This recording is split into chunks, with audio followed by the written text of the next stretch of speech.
ನಮ್ಮ ಜೊತೆಗೆ ಇದೀಗ ರಾಜ್ಯ ಚುನಾವಣಾ ಆಯೋಗದ ಆಯುಕ್ತರಾಗಿರ್ತಕ್ಕಂಥ ಜೆ.ಎಸ್. ಸಂಗ್ರೇಶ್ ಅವರಿದ್ದಾರೆ. ಅವ್ರನ್ನೂ ಸಹ ಮಾತಾಡಿಸ್ತೀನಿ. ಸರ್, BBMP ಚುನಾವಣೆ ಬಹುದೊಡ್ಡದಾದಂಥ ಪ್ರಶ್ನೆ ಆಗ್ತಾ ಇರುವಂಥದ್ದು. ಯಾವಾಗ ಚುನಾವಣೆ ಆಗುತ್ತೆ ಅನ್ನೋ ಒಂದು ಕುತೂಹಲ ಸಾಕಷ್ಟು ಜನರಿಗಿರುವಂಥದ್ದು. ಕುತೂಹಲ ಸಹಜ. ಮಾನ್ಯ ಸರ್ವೋಚ್ಚ ನ್ಯಾಯಾಲಯದ ನಿರ್ದೇಶನದಂತೆ ನಾವು ಫೆಬ್ರವರಿ ಕೊನೆಯ ವಾರದ ಒಳಗಡೆ ಚುನಾವಣೆಗಳನ್ನು 5 ಹೊಸದಾಗಿ ಸ್ಥಾಪನೆಗೊಂಡ ಕಾರ್ಪೊರೇಷನ್ಗಳಿಗೆ ಮಾಡುವಂಥ ಒಂದು ಕ್ರಮ ಇದೆ. ಯಾಕಂದರೆ ಮಾನ್ಯ ಸರ್ವೋಚ್ಚ ನ್ಯಾಯಾಲಯವು ಕೂಡ ನವಂಬರ್ 1ಕ್ಕೆ ಅವರಿಗೆ ಡಿಲಿಮಿಟೇಷನ್ ಕೊಡಬೇಕು, ನವಂಬರ್ 30ರೊಳಗೆ ರಿಸರ್ವೇಷನ್ ಪಟ್ಟಿಯನ್ನು ಕೊಡಬೇಕು, ಮತ್ತು ನವಂಬರ್ 1ರಿಂದ ಚುನಾವಣಾ ಆಯೋಗವು ಕೂಡ ತನ್ನ ಕೆಲಸ ಅಂದರೆ ಮತದಾರ ಪಟ್ಟಿಯನ್ನು ತಯಾರು ಮಾಡುವತ್ತ ತನ್ನ ಕೆಲಸವನ್ನು ಸ್ಟಾರ್ಟ್ ಮಾಡಬೇಕು ಅಂತ ಹೇಳಿರುವುದರಿಂದ ನಾವು ಅಂಥದ್ದು ಮುಂದಿನ ವರ್ಷ ಫೆಬ್ರವರಿ ಅಷ್ಟೊತ್ತಿಗೆ ಚುನಾವಣೆಗಳು ಬರ್ಬೋದು ಅಂತ ನಾನು ಅಂದ್ಕೊಂಡಿದ್ದೇನೆ. ಯಾಕಂದರೆ ಸುಪ್ರೀಂ ಕೋರ್ಟ್ ಆದೇಶವಿದೆ. ಅಂದರೆ ಬಹುತೇಕವಾಗಿ ಫೆಬ್ರವರಿ ಮಾರ್ಚಲ್ಲಿ BBMP ಚುನಾವಣೆ ಆಗುತ್ತೆ, ಗ್ರೇಟರ್ ಬೆಂಗಳೂರು ಚುನಾವಣೆ ಆಗುತ್ತೆ ಅಂತ ಸುಪ್ರೀಂ ಕೋರ್ಟ್ ಮಾನ್ಯ ಸರ್ವೋಚ್ಚ ನ್ಯಾಯಾಲಯದ ಆದೇಶವಿದೆ. ಅದನ್ನು ನಾನಾಗಲಿ ಸರ್ಕಾರವಾಗಲಿ ಪಾಲಿಸಲೇಬೇಕು. ಸರ್, ಈಗ ನೀವು ಚುನಾವಣೆಗೆ ರೆಡಿ ಆಗ್ತಾ ಇದ್ದೀರಾ. ಒಂದು ಕಡೆ ಬ್ಯಾಲೆಟ್ ಪೇಪರ್ ಅನ್ನೋ ಒಂದು ಚರ್ಚೆ ಸರ್ಕಾರದಿರುವಂಥದ್ದು. ಬ್ಯಾಲೆಟ್ ಪೇಪರ್ ಮೂಲಕ ನಾವು ಚುನಾವಣೆಯನ್ನು ಮಾಡಲಿಕ್ಕೆ ಹೋಗ್ತೀವಿ ಅಂತ ಸರ್ಕಾರ ಹೇಳುತ್ತೆ. ಇನ್ನೊಂದು ಕಡೆ EVM ಮೂಲಕ ಆಗಬೇಕು ಅಂತ ಹೇಳಿ ಕೆಲವು ರಾಜಕೀಯ ಪಕ್ಷಗಳು ಒತ್ತಡವನ್ನು ಮಾಡುತ್ತೆ.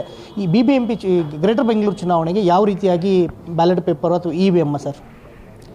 ಇಲ್ಲ, ಈಗ ಮೊನ್ನೆ ಸರ್ಕಾರ ಈಗ 2-3 ವಾರಗಳ ಹಿಂದೆ ಮತಪತ್ರದ ಮುಖಾಂತರ ನಾವು ಸ್ಥಳೀಯ ಸಂಸ್ಥೆಗಳ ಚುನಾವಣೆಗಳು ಮಾಡ್ತೇವೆ ಅಂತ ಹೇಳಿದ್ದ ಹಿನ್ನೆಲೆಯಲ್ಲಿ ಮತ್ತು ಅದರ ಬಗ್ಗೆ ಕಾನೂನಿನ ಅಡಿಯಲ್ಲಿ ಸಂಬಂಧಪಟ್ಟ ಕಾಯ್ದೆಗಳ ಒಂದು ಅಡಿಯಲ್ಲಿ ಬ್ಯಾಲೆಟ್ ಪೇಪರ್ಗಳ ಮುಖಾಂತರವೂ ಮಾಡಬಹುದು ಮತ್ತು EVMಗಳ ಮುಖಾಂತರ ಮಾಡಬೇಕು ಅನ್ನುವುದು ಒಂದು ಕೂಡ 2 ಚಾಪ್ಟರ್ಗಳು ಇರೋದರಿಂದ ನಾವು ಮತಪತ್ರಗಳ ಮುಖಾಂತರ ಹೋಗುವುದೇ ಲೇಸು ಅಂತ ನಾನು ಕೂಡ ಭಾವಿಸ್ತೇನೆ. ಇನ್ನೊಂದು ಕಡೆ ಗ್ರಾಮ ಪಂಚಾಯತಿ ಚುನಾವಣೆ ಮತ್ತು ಜಿಲ್ಲಾ ಪಂಚಾಯತಿ ಚುನಾವಣೆಗಳು, ತಾಲೂಕು ಪಂಚಾಯತ್ ಚುನಾವಣೆಗಳು ಸಹ ಭಾಳಷ್ಟು ವರ್ಷಗಳಿಂದ ನಡೆದಿಲ್ಲ. ಅದು ಯಾವಾಗ ಬರುವಂಥ ಸಾಧ್ಯತೆಗಳಿರುವಂಥದ್ದು? ಗ್ರಾಮ ಪಂಚಾಯತಿ ಚುನಾವಣೆಗಳು 5950 ಗ್ರಾಮ ಪಂಚಾಯತಿಗಳಿಗೆ ಚುನಾವಣೆಗಳು ಡಿಸೆಂಬರ್ಕ್ಕೆ ಅದರ ಅವಧಿ ಮುಗಿದು ಜನವರಿಯಲ್ಲಿ ಅದರ ಚುನಾವಣೆಗಳು ಕೂಡ ಮಾಡಬೇಕಾದಂಥ ಪ್ರಸಂಗ ಬಂದಿದೆ. ಆದರೆ ಇನ್ನೂ ಕೂಡ ಏನೋ ರಿಸರ್ವೇಷನ್ ಪಟ್ಟಿಗಳನ್ನು ಸರ್ಕಾರದ ಸಂಬಂಧಪಟ್ಟ ಇಲಾಖೆಯಾಗಲಿ ಅಥವಾ ಜಿಲ್ಲಾ ಅಧಿಕಾರಿಗಳಾಗಲಿ ಯಾವುದೇ ಮೀಸಲಾತಿ ಪಟ್ಟಿಯನ್ನು ಇನ್ನೂ ಕೊಟ್ಟಿರುವುದಿಲ್ಲ. ಆದರೂ ಕೂಡ ನಾವು ಕಾದು ನೋಡ್ತೇವೆ. ನೋಡಿಬಿಟ್ಟು ಪತ್ರ ವ್ಯವಹಾರ ಕೂಡ ಮಾಡ್ತಾಯಿದ್ದೇವೆ. ಮುಂದೆ ಏನು ಕ್ರಮ ಕಾನೂನು ತಜ್ಞರ ಜೊತೆ ಸೇರಿಕೊಂಡು ಏನು ಕ್ರಮ ತೆಗೆದುಕೊಳ್ಬೇಕು ಅದನ್ನು ತೆಗೆದುಕೊಳ್ತೇವೆ. ಮತದಾರರ ಪಟ್ಟಿ ಪರಿಷ್ಕರಣೆ ವಿಚಾರವಾಗಿ ಕೇಂದ್ರ ಚುನಾವಣಾ ಆಯೋಗಕ್ಕೆ ಒಂದು ಪತ್ರ ಬರೆದಿರ. ತಮ್ಮ ಮನವಿ ಏನಂತ? ಆ ಪತ್ರದಲ್ಲಿ, ನಿನ್ನೆ ಬರೆದ ಪತ್ರದಲ್ಲಿ, ನೀವು ಈ SIR ಮಾಡ್ತಾಯಿದ್ದೀರಿ ಅಕ್ಟೋಬರ್, ನವಂಬರ್, ಡಿಸೆಂಬರಲ್ಲಿ ನೀವು ಮಾಡುವುದರಿಂದ ನಮಗೆ ಈ ಬೆಂಗಳೂರಿನಲ್ಲಿ 5 ಕಾರ್ಪೊರೇಷನ್ಗಳಿಗೆ ಚುನಾವಣೆಯನ್ನು ಕೂಡ ಮಾಡಬೇಕು ಅಂಥೇಳಿ ಸರ್ವೋಚ್ಚ ನ್ಯಾಯಾಲಯದ ಒಂದು ಆದೇಶ ಇರುವ ಹಿನ್ನೆಲೆಯಲ್ಲಿ ನಾವು ಕೂಡ ಮತದಾರರ ಪಟ್ಟಿಯನ್ನು ಪರಿಷ್ಕರಣೆ ಮಾಡಬೇಕಾಗಿದೆ. ನಿಮಗೂ ಕೂಡ ಮ್ಯಾನ್ ಪವರ್ ಇದೆ, ನಮಗೂ ಕೂಡ ಮ್ಯಾನ್ ಪವರ್ ಕೊಡಬೇಕಾದಂಥ ಪ್ರಸಂಗ ಬರ್ಬೋದು. ಹೀಗಾಗಿ ಕೇವಲ ಅದೇ ಮ್ಯಾನ್ ಪವರನ್ನು ಮತ್ತೊಂದು ಸಾರಿಗೆ ಉಪಯೋಗ ಮಾಡಲಿಕ್ಕೆ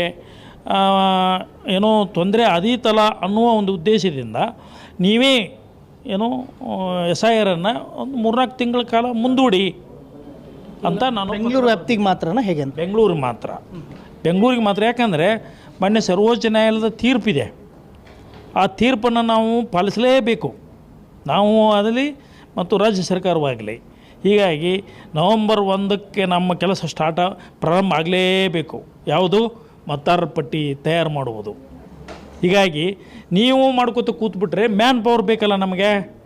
ಈಗಾಗಲೇ ರಾಜ್ಯ ಸರ್ಕಾರದ ನೌಕರರು ಇದು ಸಾಮಾಜಿಕ, ಶೈಕ್ಷಣಿಕ ಮತ್ತು ಆರ್ಥಿಕ ಸಮೀಕ್ಷೆಯನ್ನು ಕೂಡ ಕೈಗೊಂಡಿದ್ದಾರೆ. ಸುಮಾರು 1,70,000 ರಾಜ್ಯ ಸರ್ಕಾರ ನೌಕರನ್ನು ನೇಮಿಸಿದ್ದಾರೆ.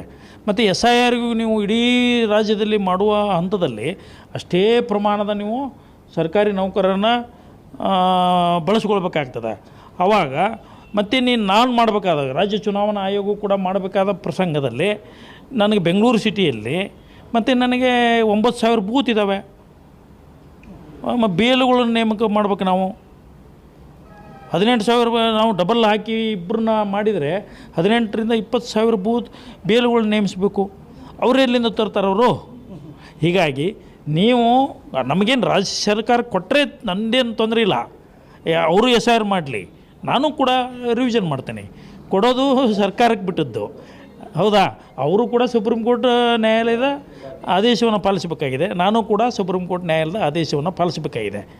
ಹೀಗಾಗಿ ನಾನು ಹೇಳಿದೆ, ರಾಜ್ಯ ಸರ್ಕಾರಕ್ಕೆ ತೊಂದರೆ ಆದೀತಲ್ಲ, ಕೊಟ್ಟರೆ ತೊಂದರೆ ಇಲ್ಲ ನನಗೇನು, ಆಯಿತಾ? ಅವರು ಸರ್ಕಾರಿ ನೌಕರರ ಒಂದು ಕೊಟ್ಟರೆ ನಾವು ಅವರು ಮಾಡಲಿ ಅಂತೀವಿ. ಸರ್, ಇನ್ನೊಂದು ಕಡೆ ಈಗ ಗ್ರೇಟರ್ ಬೆಂಗಳೂರು ಚುನಾವಣೆಗೆ ಸಂಬಂಧಿಸಿದಂತೆ ಮೀಸಲಾತಿ ಪಟ್ಟಿ ಒಂದು ಬಂದಿದೆಯಾ ಅನ್ನೋದೊಂದು, ಇನ್ನೊಂದು ಕಡೆ ಯಾವ್ಯಾವ ಪಾಲಿಕೆಗಳಿಗೆ ಎಷ್ಟು ವಾರ್ಡ್ಗಳಾಗ್ಬೋದು ಅನ್ನೋದು ಸರ್, ಅದು ಈಗ ಸ್ವಲ್ಪ ದಿವಸಗಳಲ್ಲಿ ಮೀಸಲಾತಿ ಡಿಲಿಮಿಟೇಷನ್ನ ಕರಡು ಪ್ರತಿಯನ್ನು ಅವರು ಪ್ರಕಟಿಸುವವರಿದ್ದಾರೆ. ಅದರದ್ದು ಡಿಲಿಮಿಟೇಷನ್ದು. ಆ ನಂತರ ಮೀಸಲಾತಿ ಪಟ್ಟಿ ನವಂಬರ್ 30ರೊಳಗೆ ಕೊಡಬೇಕು ಅವರು. ಅದೇ ಈಗ ಅದೇನೇ ಹೇಳಿದ್ನಲ್ಲ, ಡಿಲಿಮಿಟೇಷನ್ ಇದೆಯಲ್ಲ, ಅದಕ್ಕೆ ವಾರ್ಡ್ ವೈಸ್ ಡಿಲಿಮಿಟೇಷನ್ ಮಾಡ್ತಾರೆ. ಅದನ್ನು ಈ ವಾರ ಅಥವಾ ಮುಂದಿನ ವಾರದಷ್ಟೊತ್ತಿಗೆ ಅವರು ಕರಡು ಪ್ರತಿಯನ್ನು ಪಬ್ಲಿಷ್ ಮಾಡ್ತಾರೆ.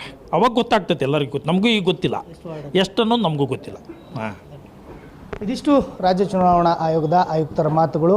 ಬಹುತೇಕವಾಗಿ ಫೆಬ್ರವರಿ ಇಲ್ಲ ಮಾರ್ಚ್ಗೆ ಗ್ರೇಟರ್ ಬೆಂಗಳೂರು ಚುನಾವಣೆ ನಡೆಯೋದು ಬಹುತೇಕ ಖಚಿತ ಅನ್ನೋ ಒಂದು ಮಾತುಗಳನ್ನು ಹೇಳ್ತಾ ಇರುವಂಥದ್ದು. ಕ್ಯಾಮ್ರಾಮನ್ ವಿನಯ್ ಜೊತೆ ವೀರೇಶ್ ದಾನಿ, guarantee news, Bengaluru. Guarantee news, ಸುದ್ದಿ ಖಚಿತ, ನ್ಯಾಯ ನಿಶ್ಚಿತ.